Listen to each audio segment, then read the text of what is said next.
Hello you guys, welcome or welcome back to the channel. Today is Wednesday, coffee and me.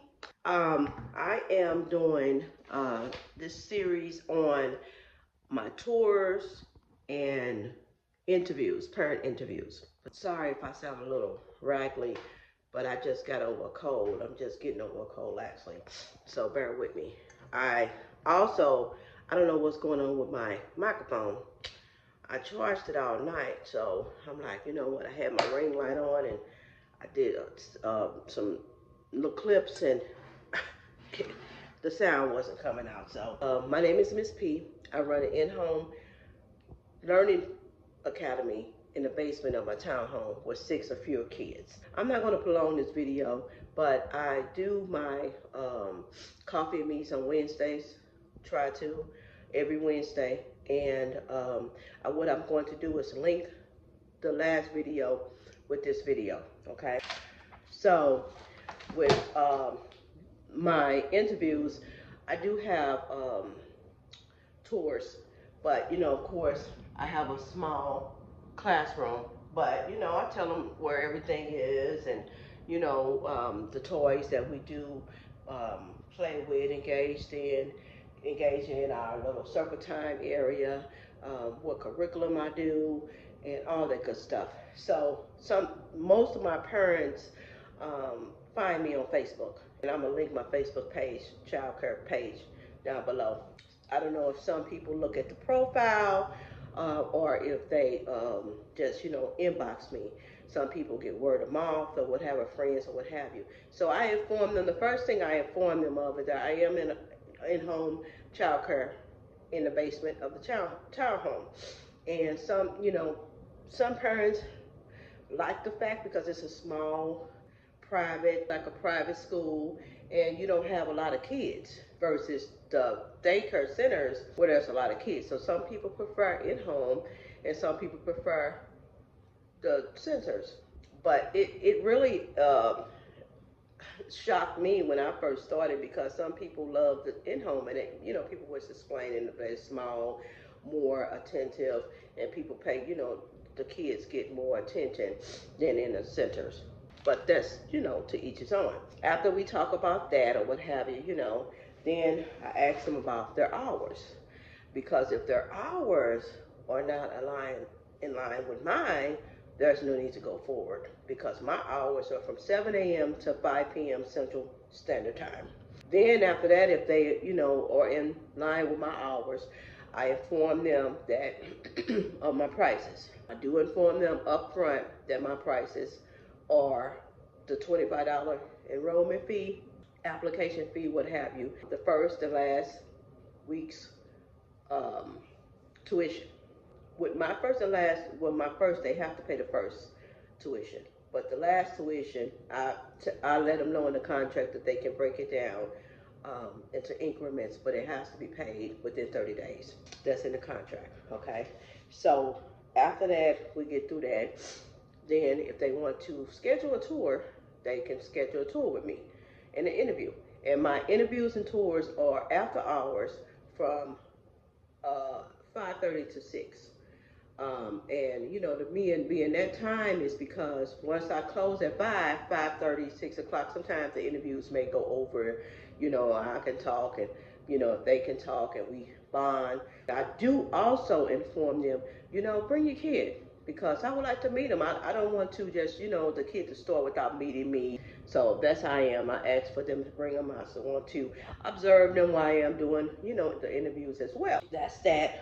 And then on my questionnaire, this is the questionnaire, and I'm gonna post a link for this as well. My printer is down right now, so I'm gonna see if I can upload this through my phone and post the link down at the bottom of the description. Then I asked them what is the child's current schedule, the nap schedule, because we do the naps here, and get them on a schedule with mine, and then align up with them when they get home. I had some parents tell me when their kids, kids don't really nap, or, well, I'm not making them go to sleep or nap, but they have to lay down and rest. So if they fall asleep, they fall asleep. That's just my policy. I inform them also to tell me about their child if they have special needs. Um, any special needs I need to know about, be prepared for that. Any food allergies, that's important. Any food allergies, food allergies, and I make sure I put that on my list. And to be aware of that, because I had one kid who was allergic to peanut butter, peanuts, period, just the smell of it. So I had to take the peanut butter, delete that out of my food um, menu of food, preparation, because he was here. He had the EpiPen, and if any smell of peanuts, it was over. And the kids, they love peanut butter crackers, so I had to delete that. But when he left, I was able to start it back up. So it's important to ask about the food allergies and all that good stuff. Do you have a backup plan or an emergency pickup available?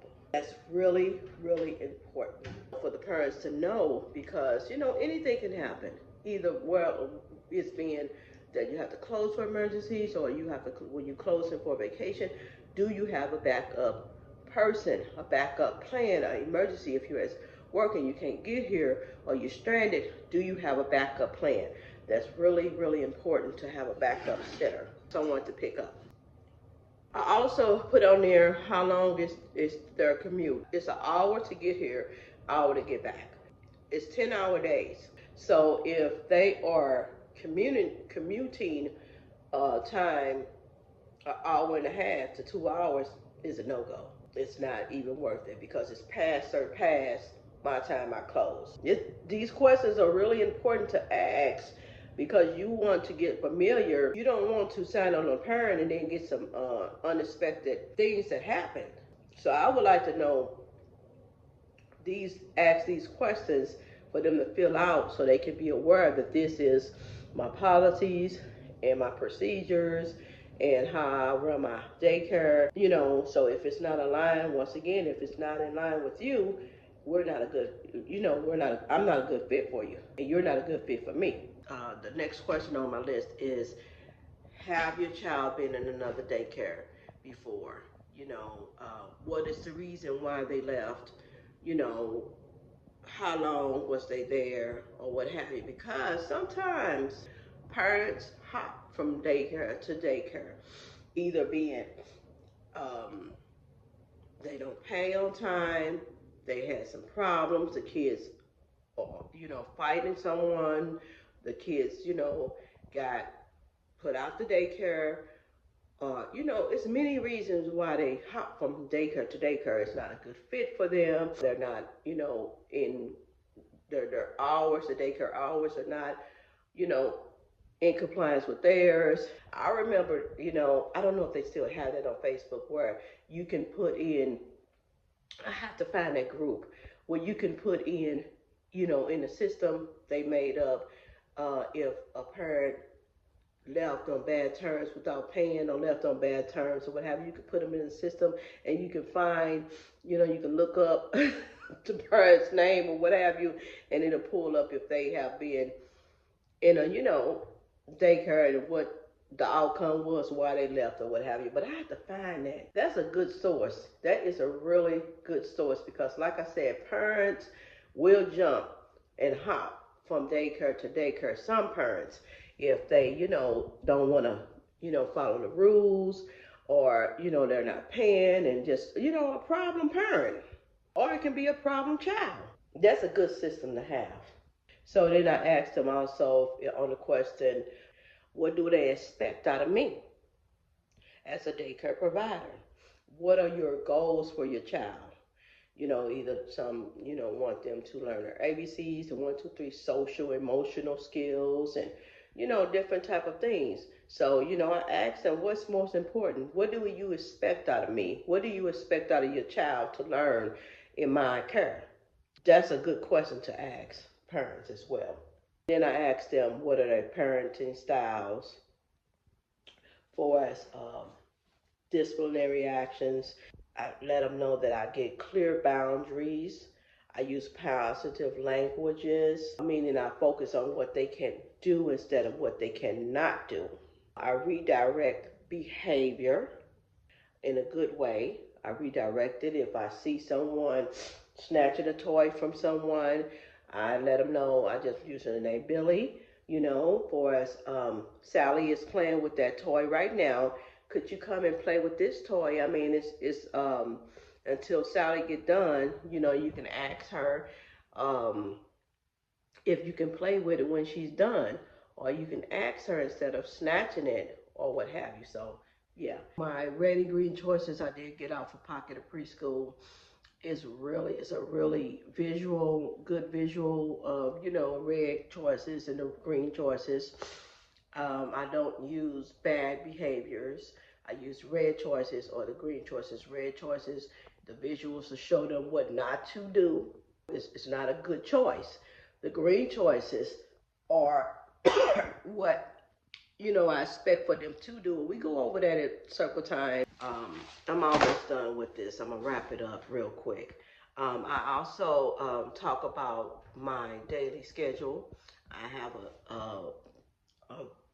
the paper in here, the form of my daily schedule from beginning to open to close. That way my kids can, feel secure of what's going on and what's about to take place next. I also have a daily schedule. I have to get another pocket chart because I have visuals of the daily schedule of what we do every day, and I switch them out. Being if it's Tuesday's phonics, Wednesday's art day, I switch it out. So I have to get a longer folder. I don't have a longer pocket folder right now. I go over my contract with them before they sign the contract. Always, always go over the contract. Talk it thoroughly through. Talk it thoroughly through, you guys, because some parents will actually just read the contract or not read the contract. Some parents will just sign it. So it's really, really important to go over it with them. That's why I prefer for the parents to come for the interview and the tour and sit down with me and go over all the paperwork, especially the contract, the handbook, and all that good stuff. But the contract is really important because that's what they're signing and agreeing to. My hours, my vacation, I'm gonna get into that video too. Vacation, sick days, holidays, all that good stuff is really important because if they sign in a contract and they're not understanding what's going on, you know what I mean? And then I happen to take a sick day all of a sudden. Well, or I go on vacation and and someone may say, well, I didn't know that I have to pay you for, yeah, like I said, that's a different video. So be looking out for that one. So make sure that you go over your contract with the parents before they sign it. This video is geared towards potential providers. Some providers, asked me to make a video about this, so that's why I'm doing it. Being if you're just starting, if you're thinking about starting, and you're on the fence about starting and all that good stuff. Lastly, I asked them on the sheet, what questions do they have for me? And parents do ask. Some parents do ask. And I am all ears and I'm ready to answer them all. And I love when a parent asks me questions. That makes me feel that they're really interested in, enthused about my child care program. So yeah, so let me go through my little sheet. Now my handbook, I am upgrading. I'm in the stage of upgrading. I cannot print it out because, like I said, my printer went out on me last week and I'm just waiting for my new printer to arrive. So yeah. Okay, you guys, so in my folder, I have Meet Your Teacher, and I got this off of Pocket of Preschool, you guys, and this is such a good resource to have. And I'm gonna try to link this. I forgot what packet this is in, but this is really good. I've been using this for years, and I added it to my folder. This is side to keep for the parents. This is a side for them to fill out and bring back, or actually fill out. So hello and welcome, my picture, my favorites, things I like to do, about me, and then my contact information down there at the bottom. Then I also have the questionnaire that I was reading off of. This is the questionnaire. And like I said, I can post the, once I can get it scanned in the computer, I will post that to this video. This is the contract. This is the contract. Emergency health information. The over-the-counter medication form. I think I'm going to update this as well. I'll jot this note down too, because ibuprofen and Benadryl and Tylenol or what have you, I want it to be a doctor prescribed medication. So I think I'm gonna tweak this. So the sunscreen, insect repellent, Band-Aids, so on. I don't use baby powder, so that's why I think I'm gonna tweak this. Transportation form. In case of emergencies, we may have to leave all of a sudden and go somewhere. So, you know, having to fill that out. Permission to photograph. It's very important to have this in your folder for the parents. Permission to photograph if they want to be on, you know, Facebook, YouTube, or what have you. Always get a permission to photograph form for the parents to sign. Getting to know you. I got this from off of Pocket of Preschool too. If I can find a link, I'm going to post it. But this is really an informative thing, getting to know the child. The nickname, because some kids, you know, recognize the nickname and they feel more secure sometimes in at home if they have a nickname and then you call them the nickname as well. So yeah, it's a little family facility. So even in the big child care environment, if they have a nickname, you know, they may feel more comfortable, especially since the parents or their family members calling them a nickname. What are your child's favorite activities, things? What are your child's favorite strengths? What goals do you have for your child? Like I said before, the goals, and you know, like I said, parents will do have goals for their child, just not to put them in the child care or the daycare and then let them just play or what have you. They have goals. They want them to be potty trained, or they would like for me to work, like I said, ABCs, 1, 2, 3 shapes and stuff like that. Does your child separate easily from you? That's a really important question as well. Does your child have any fears? How would you describe him or her? And here's my welcome packet. I have to update it, proofread it, update it. There's some things I want to update, but this is a welcome packet that I put together. Daily schedule that I'm going to be tweaking as well. So I have a potential client coming in next Monday. So I have to get this updated, but this is my daily schedule that I have that I give to the parents as well.